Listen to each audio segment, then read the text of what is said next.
La austríaca, Paul, bienvenido, buenos días. Hola, buenos días, gracias. Para analizar 100 días de Milei, ¿qué resultados de Milei en 100 días? A ver, mucha oposición, seguro. Mucha oposición Política. Y desde cierto punto de vista lo que se puede decir es que son 100 días de desastre. O sea, los ingresos reales de la gente han bajado, hay decrecimiento de la actividad económica, recesión, o sea, es un caos, ¿no? O sea, el hambre está aumentando, la pobreza está aumentando, pero claro, eso es un análisis de alguien que no sabe bien economía y que no sabe bien cómo funciona esto. Esto es como si vemos a un señor, llamémoslo señor argentino, sea su nombre, y este señor es heroinómano, y entonces de repente a este señor que es drogadicto lo quieren sanar y lo meten en un reformatorio, como se llame, un centro de estos de reforma de drogadictos. Entonces lo que hacen es quitarle la heroína y hacerle un tipo de terapias, y claro, el tipo empieza a sufrir porque no tiene su heroína diaria. Y tiene unos dolores que antes no tenía y entonces sufre.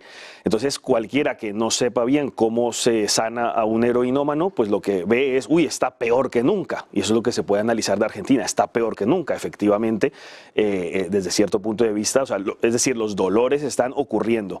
Pero claro, es que eso es necesario. El heroinómano necesita pasar por una terapia para que deje de consumir heroína y pueda lograr superar la adicción en algún momento. Y esos son pues unos meses de sufrimiento intenso. Lo que pasa es que ciertamente, digamos que esa terapia, es decir, Milei sabe cómo se cura al heroinómano, pero no está pudiendo aplicar toda la terapia completa, sino solo a medias. Y entonces a medias, pues vamos a ver qué tanto funciona, porque no es al completo. ¿Lo dices por el paquete que frena el Congreso? Efectivamente, porque si no puede hacer todas las reformas, sobre todo de liberalización económica, porque aquí hay, digamos, tres puntos fuertes de las reformas que se tienen que hacer. Aparte de otro, que es la seguridad, y en la seguridad creo que casi nada se ha avanzado porque sigue siendo un país muy inseguro, de inseguridad ciudadana, de robos, atracos, asesinatos, etcétera, y eso también hay que trabajar allí.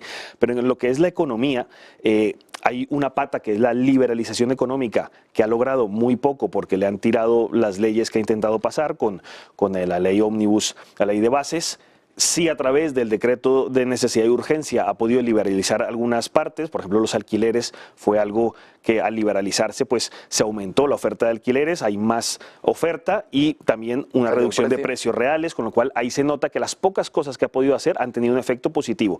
Pero la liberalización o desregulación de la economía es una pata. La otra pata es la política monetaria y la otra la política fiscal.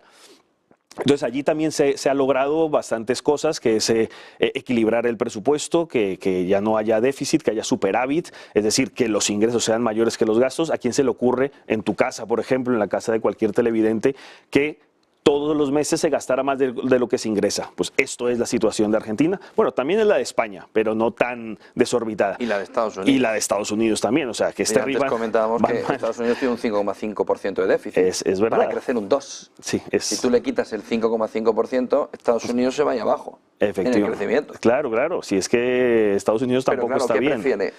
¿Envena el dopaje? Bueno, claro, ese es el tema. Sí, bueno, Estados Unidos es otro asunto, pero en el caso de Argentina, que es, digamos, mucho más a lo salvaje, pues ha ido deteriorando el país porque constantemente, al menos Estados Unidos tiene otras ventajas y que compensan la situación, pero Argentina, ¿qué? Entonces se ha ido deteriorando la economía en buena parte por el déficit fiscal. Entonces Milei lo arregla y dice, no, aquí tiene que haber más ingresos que gastos, hace unos recortes de gastos tremendos, que por cierto eso también hace que haya una recesión económica porque el Estado también está gastando menos y por tanto mucha gente que dependía de esos gastos del Estado pues ahora está con problemas económicos. Pero es necesario pasar por esa desdrogadicción. Entonces es reducir el déficit fiscal y luego por el lado de la moneda había una situación donde por $1 se daban 400 pesos, digamos, a la fuerza por el gobierno socialista peronista, y Milei lo que hizo, o sea, no quitó el cepo cambiario, no liberó completamente la economía, que es lo que creo que un libertario debería hacer, pero yo creo que hay que entenderlo como que quizás lo que está haciendo es un proceso para que, oye, primero voy a subir a 800 pesos por dólar y voy haciendo un acercamiento del tipo de cambio real entre el peso y el dólar con el tipo de cambio oficial, que se vayan acercando y cuando ya se elimine toda brecha cambiaria, entonces ya quizás ahí liberalizar la economía, quizás para dolarizarla y eliminar el Banco Central, o quizás dejando convivir el dólar y el peso a la vez. No sé de momento lo que va a hacer, pero bueno, toda esa política monetaria que ha empleado, esa política fiscal y esa muy parcial liberalización económica es necesario para poder sacar a Argentina adelante y que vuelva a ser un país rico, pero es decir, esto lo veremos más en 4 años que en los primeros 100 días, y no solo estamos viendo al drogadicto sufriendo, pero es que es necesario para que pueda surgir adelante. Quien lleva ya un poco más de camino es Bukele. Reformas políticas importantes. ¿Dónde va El Salvador? Porque hay voces que dicen, oiga, lo de la intervención, sobre todo en materia de seguridad, está bien un tiempo, pero no lo convierta en un estado policial. ¿Cómo lo ves? Sí, claro, ahí también tocó aplicar también medicina fuerte, quizás en muchos sentidos cuestionándose el tema de los derechos humanos desde ciertos puntos de vista, pero también había que hacer una política fuerte para poder sanear la situación. Un país que estaba prácticamente en una guerra civil, con 60 muertos al día, y ahora hay muchos días 0 muertos al día, o sea, la diferencia es gigante. Entonces, lo que creo es que Bukele se centró su primera legislatura en poder solucionar la seguridad ciudadana, que es necesaria, porque si no, ¿cómo la economía va a fluir? Que luego es el caso de Haití. O sea, en Haití también es por falta de seguridad, ¿qué economía va a surgir? Entonces, en El Salvador también pasaba eso. Y entonces, al sanear eso y ya pacificar el país, entonces ahora en el segundo periodo de Bukele lo que él se plantea es, bueno, ahora vamos a hacer crecer la economía, porque hasta ahora casi no ha crecido casi nada. Entonces, ahora esto, ya que es seguro, hagámosla crecer. Entonces, Bukele yo veo que ha hecho como, sobre todo 2 reformas fuertes, o por lo menos hasta ahora en estos primeros días del nuevo gobierno. Y es, por un lado, él quiere combatir la corrupción, pero fuerte, o sea, a saco. ¿Qué quiere decir eso? Lo que él dice es, si primero tuve que combatir la inseguridad de las bandas criminales, ahora de las bandas de cuello blanco, que ¿qué pasa con los políticos? Que si están centrados en cómo hago para sacar mi tajada, no estoy pensando en cómo servir al pueblo. Entonces toda mi energía, mi capacidad mental la hago para mi propio beneficio y no para el pueblo, por un lado. Y por otro lado, que para poder hacer todos esa corrupción política empresarial, los presupuestos del Estado se aumentan para poder financiar todo eso, para pagarle el sobrecoste al empresario corrupto y pagar el sobrecoste al político corrupto, con lo cual las arcas del Estado se vacían en favor de unos pocos y no en favor del bien común. Entonces, su guerra ahora va a ser castigar muy fuertemente, antes a las bandas criminales, ahora a los políticos y empresarios corruptos. Entonces, eso es muy importante de su política. Y por otro lado, también hay un achicamiento del Estado. Es que eso es peligroso, ¿eh? ¿Qué es peligroso? Castigar a los políticos corruptos es muy peligroso. Subjetivo. Y se echa de enemigo a mucha gente que está instalada en la corrupción y que le pueden... Sí, pero que también te puedes convertir en un autócrata, que al final te empieza a caer la gente mal, porque sí, cuando estás ahí arriba. Digo, la línea es muy pequeña. Ese riesgo también puede pasar, o que incluso te den un golpe de Estado, que es difícil en este caso, pero bueno. Lo mismo con Milei. Con Milei hay golpes de Estado organizándose para tumbarlo del gobierno. O sea, hay muchos que dicen que no llega a junio o a mayo. O sea, y hay varias formas en que está organizando. Pero bueno, vamos a suponer que no se dan golpes de Estado y que pueden mantenerse, pues vamos a confiar en que eso puede seguir. El caso de Bukele también es muy importante, el achicamiento del Estado. Y eso que Bukele no es un tipo de verdad que entienda economía. Yo lo estaba analizando y comete unos errores de comprensión económica tremendos. Y además yo creo que no tiene a ningún austríaco de asesor que de verdad lo está asesorando, porque las cosas que a veces dice patina de no comprender realmente la economía. Entonces, ojalá hubiera un austríaco, un colega nuestro de la escuela austríaca asesorándolo en economía bien, y creo que le iría aún mejor al país. Pero bueno, al menos entiende que hay que achicar el Estado. Y entonces lo que dice es, por ejemplo, de ayuntamientos, hay 262 ayuntamientos, municipios en El Salvador, para una población muy pequeña y un país geográficamente muy pequeño. Entonces dice, vamos a reducirlo a 44, de 262 a 44 municipios. Así nos quitamos alcaldes, concejales, asesores, secretarias, el asistente del asistente, y entonces se quita gran parte del Estado así, con lo cual eso lo entiende muy bien. ¿Qué más? El Parlamento tiene 84 representantes del pueblo y lo quiere achicar a 60, entonces quitar 24.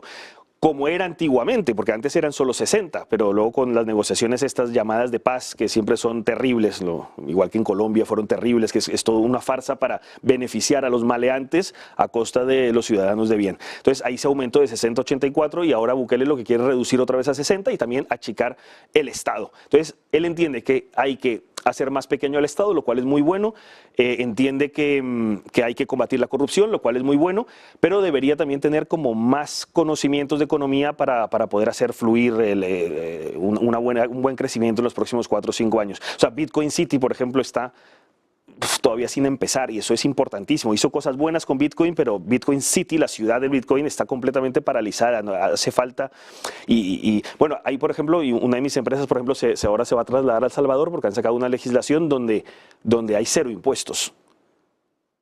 Una empresa tecnológica, con lo cual ha entendido eso también, se necesitan nuevas empresas que lleguen a El Salvador y durante 5 años 0 impuestos para que llegue producción. Entonces, hay cosas que sí entiende, pero ojalá tuviera un mejor asesoramiento de la Escuela Austríaca de Economía. Crisis en Haití. Haití. Aquí nos llega la duda de socialismo o capitalismo, pero aquí empieza la cosa a ponerse bastante complicada. Sí, yo he escuchado a muchos sectores rojos de todo, digamos, de la surdo-progresfera, llamémosla así, donde se dice, no, pero es que sí, es verdad que el comunismo ha fracasado en países, pero también el capitalismo ha fracasado. Entonces ponen de ejemplo a Haití, como si Haití fuera un país capitalista y nada que ver. O sea, para que el capitalismo funcione, y bueno, yo voy a hablar más bien en términos austrolibertarios porque el capitalismo tiene muchas connotaciones y no se sabe muy bien de qué se está hablando cuando se emplea esa palabra. En cambio, austrolibertario tiene muy clara la definición y no tiene ambigüedades.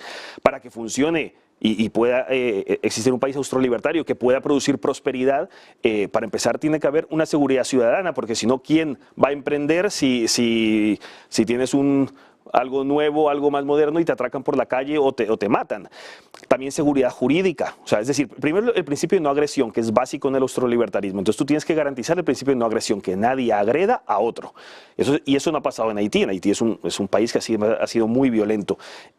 Respecto de la seguridad jurídica, ¿quién va a invertir si cambian las leyes en cualquier momento y el que va a ser empresario, sea empresario local o sea empresario extranjero que llegue a crear empresa, si le cambian las reglas y si le tienen envidia a los empresarios y le van a robar su propiedad, ¿para qué van a invertir y para qué van a crear empresa? Con lo cual es una sociedad muy deteriorada empresarialmente porque nadie toma la iniciativa. Aparte hay guerrillas, grupos armados, es una sociedad muy violenta. Y claro, tú compara República Dominicana con Haití, que es la misma isla, pero 2 países diferentes. En Haití hay mucha pobreza y República Dominicana, en cambio, ha prosperado. Incluso habiendo dictaduras en República Dominicana, que la ha habido mucho tiempo. Pero es que no es una cuestión, porque la gente cree que democracia es igual a progreso, capitalismo, crecimiento, riqueza, y no es así. O sea, puede haber riqueza tanto en democracia como en dictadura, es según cómo las instituciones se sitúen.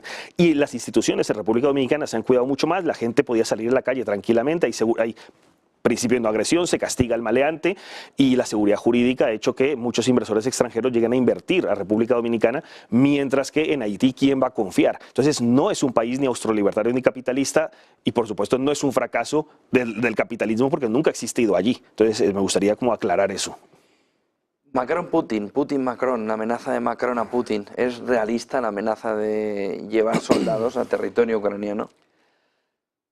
Pero ten en cuenta que la misma persona que amenaza es la misma que antes fue muy débil respecto a Rusia y muy condescendiente y muy negociador y muy dialogante y que incluso no ha casi llevado armas o ayuda militar a Ucrania. Entonces, ¿cómo puede ser que el país que menos lleva ayuda militar a Ucrania ahora sea el que se pone rudo y quiera atacar? Yo creo que simplemente es un clásico chauvinismo francés que siempre quieren tomar el protagonismo, que cuando se sienten que no son el protagonista, entonces lo toman y esto es como, y espero que lo sea, porque si no sería gravísimo para la Tercera Guerra Mundial, que sea solamente un acto de llamar la atención y decir, no, ahora Francia lidera el tema de la OTAN frente a Rusia y tal, pero yo no le daría mucha importancia o así quiero creer.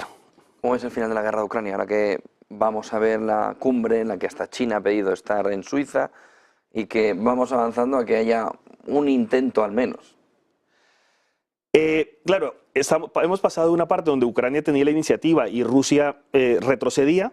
2023, sobre todo el segundo semestre de 2023, ha sido de resistencia rusa, de que ya no retrocedemos ni un centímetro, pero ya 2024 va haciendo lo contrario. Ahora Rusia es la que está avanzando, cada día va tomando posiciones, Ucrania está retrocediendo y Ucrania ya siente, o por lo menos muchos sectores de Ucrania, que van a perder la guerra y que no hay nada que hacer. Entonces, y de hecho, por ahí también viene ese envalentonamiento de Macron ahí al amenazar, porque se nota que Ucrania ya no puede sostener la guerra. Rusia ha jugado un papel de aguantar. No pudo vencer a Ucrania. Bueno, si hubiera sido Ucrania sola, por supuesto lo hubiera arrasado, pero claro, toda la OTAN detrás no la pudo vencer. Dijo, bueno, pues esto va a ser una guerra de desgaste. Y si Rusia puede producir 10.000 unidades de ammo, de munición en español, al mes, y toda Europa junta no llega ni a 3.000, o sea, lo que hace es que, claro, cuanto más tiempo pase, más fuerza coge Rusia para poder seguir avanzando. Entonces, yo creo que va a llegar un momento en que la OTAN tenga que negociar. Por supuesto, esto está muy vinculado con Estados Unidos, de qué hace Estados Unidos si llegara a ganar Donald Trump, que es un hombre que con todos sus defectos es un pacifista, lo que quiere es la paz. Bueno, pacifista no, porque sería un término equivocado, pero un hombre pacífico que quiere la paz, porque entiende que el comercio es lo que hace prosperar a las naciones. Retiraría ese apoyo de Estados Unidos a la OTAN y a Ucrania, y por tanto ya no le quedaría otra opción a Ucrania que negociar y partir el territorio, bueno, ver qué se puede hacer allí. Pero Europa sola, ya sin Estados Unidos, quedaría muy expuesta ante Rusia. Muchísimas gracias por toda esa fotografía. Paul Victoria, economista de la Escuela Austriaca. Muchas gracias. Buen día y buen negocio. Hasta pronto. 9:46 de la mañana. Pequeña pausa y enseguida volvemos con todo cómo va avanzando esa digestión Powell. Pues muchas gracias.